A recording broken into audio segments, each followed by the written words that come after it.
Pasti udah pada tahu ya, kelas BPJS sudah mulai dihapuskan.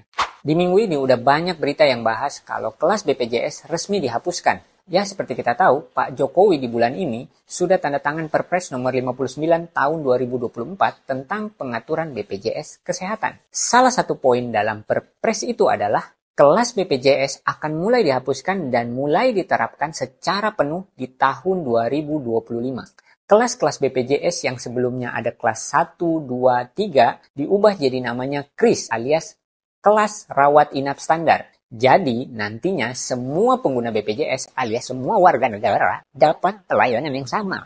Kalau dirawat, ya dirawat di kelas KRIS itu. KRIS ini kalau dari berita-berita yang beredar sekarang, dalam satu ruangan perawatan ada 4 tempat tidur, yang artinya kalau kita dirawat bareng 3 pasien lainnya. KRIS ini kalau kita bandingkan dengan kelas BPJS yang sebelumnya dihapuskan, masuk dalam golongan kelas 2. Jadi kalau sebelumnya kita kelas 1 bisa dapat sekamar berdua atau misalnya sekamar sendirian tergantung rumah sakitnya ya. Sekarang jadi harus berempat dalam satu ruangan.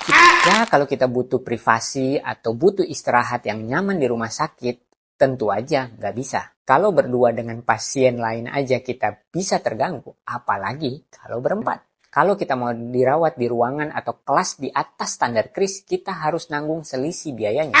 Nah, kalau udah begini, ya uang tabungan bisa kepake untuk biaya pengobatan kalau kita mau nikmatin di atas standar KRIS BPJS. Jadi udah pada siapin dana belum nih? Kalau kita atau keluarga kita sakit. Dan tentu aja kita pengen kasih perawatan atau kelas yang terbaik untuk keluarga kita kan?